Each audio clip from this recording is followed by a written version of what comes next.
मुनियों और काशी राम जैसे नायकों का मुझे चढ़ गया नीला रंग रंग, मुझे चढ़ गया नीला रंग, मुझे चढ़ गया नीला रंग रंग, मुझे चढ़ गया नीला रंग।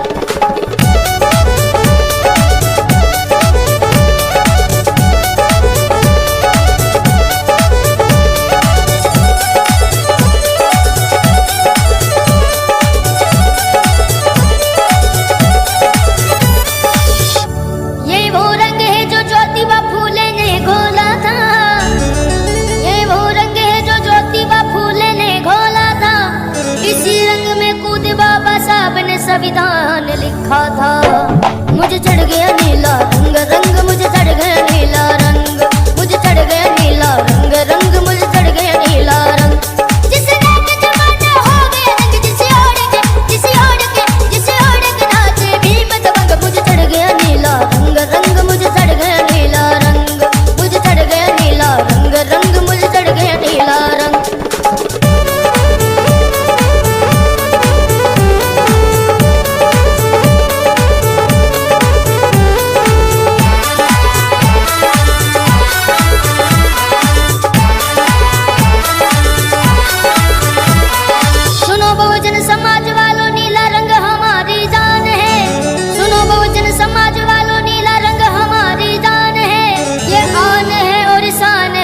सबकी पहचान है, मुझे चढ़ गया नीला रंग रंग, मुझे चढ़ गया नीला रंग, मुझे चढ़ गया नीला रंग रंग, मुझे चढ़ गया नीला रंग, चढ़ गया नीला रंग रंग, मुझे चढ़ गया नीला रंग।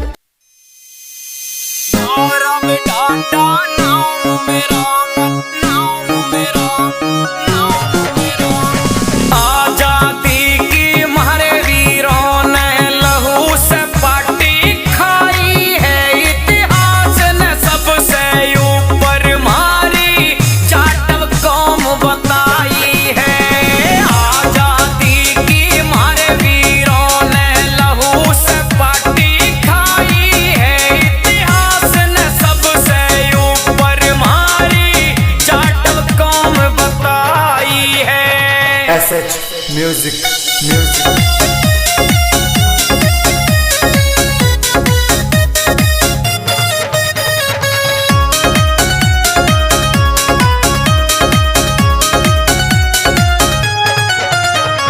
वीर उदय आशा योद्धा जग में और ना कोई पाया है, बाबा साहब जी महानायक भारत का मान बढ़ाया है।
चेत राम और रमापति भाई अंग्रेजों का काल बने, लहू से धरती सींच गए वो भारत माँ के लाल घने।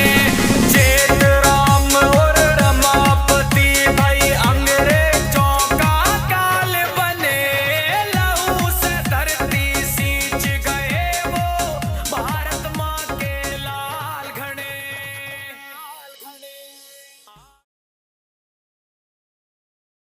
झंडा लहरा दो सुन लो सारे जहान में, और तुम सोच समझ के छेड़ो भारत के संविधान ने। यदि कुछ भी हो गया नहीं सुनेंगे थारी बकवास ने। वो नीला झंडा लहरा दो सुन लो सारे जहान में।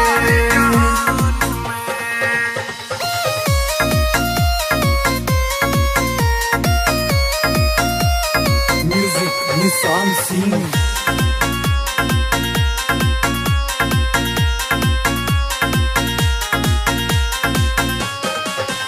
अरे उठो दलित कहाँ सो गए, जंग छिड़ गई सम्मान की। वो खत्म न होगा कलम जो लिख गई महारे भीम महान की। अरे उठो दलित कहाँ सो गए, जंग छिड़ गई सम्मान की। वो खत्म न होगा कलम जो लिख गई महारे भीम महान की। ना कभी भी मिटने देंगे हम अपने सम्मान ने। यदि कुछ भी हो गया नहीं सुनेंगे थारी बकवास ने। वो नीला झंडा लहरा दो सुन लो सारे जहान में।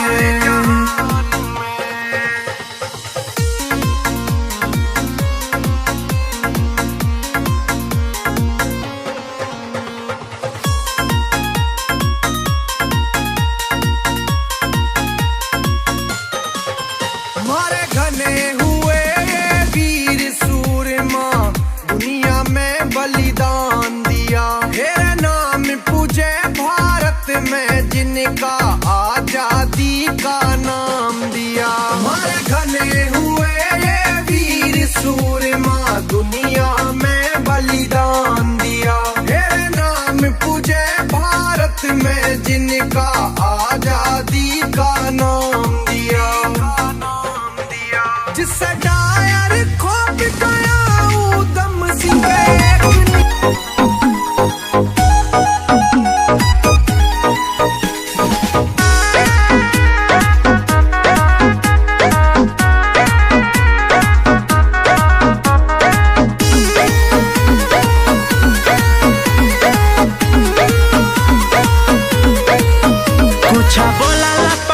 देलू लागे ना का डर, बोला कवाना जिला के पटावा लूला भर।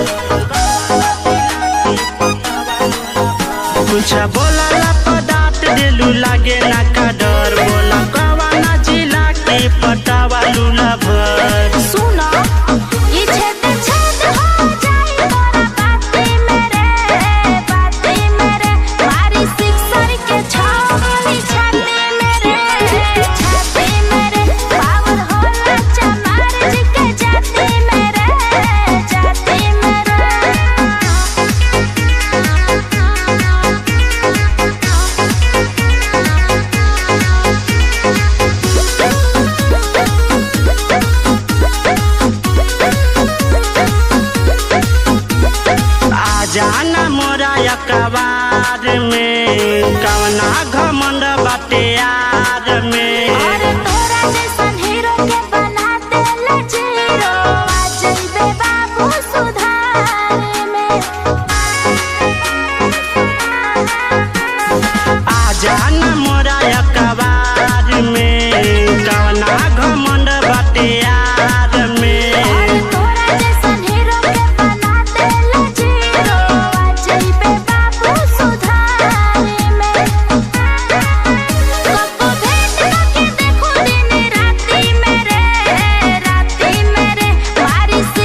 चांद सितारे